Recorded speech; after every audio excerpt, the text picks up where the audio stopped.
Devetošolko Dejo Kovačič iz osnovne šole Gorišnice zanima, kaj je bila vaša prva služba. Še kot študentka Ekonomske fakultete v Ljubljani sem bila učiteljica strokovnih predmetov na ekonomski srednji šoli v Domžalah. Šestošolka Karolina Cvetko je poslala vprašanje, kaj ste si želeli postati v otroštvu.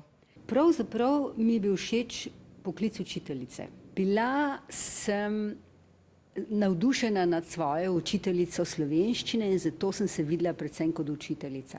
Od katerega razreda naprej mislite, da bi se lahko otroci začeli učiti tuje jezike? Strokovno tukaj obstaja en izraz, ki se mu reče jezikovna kopel.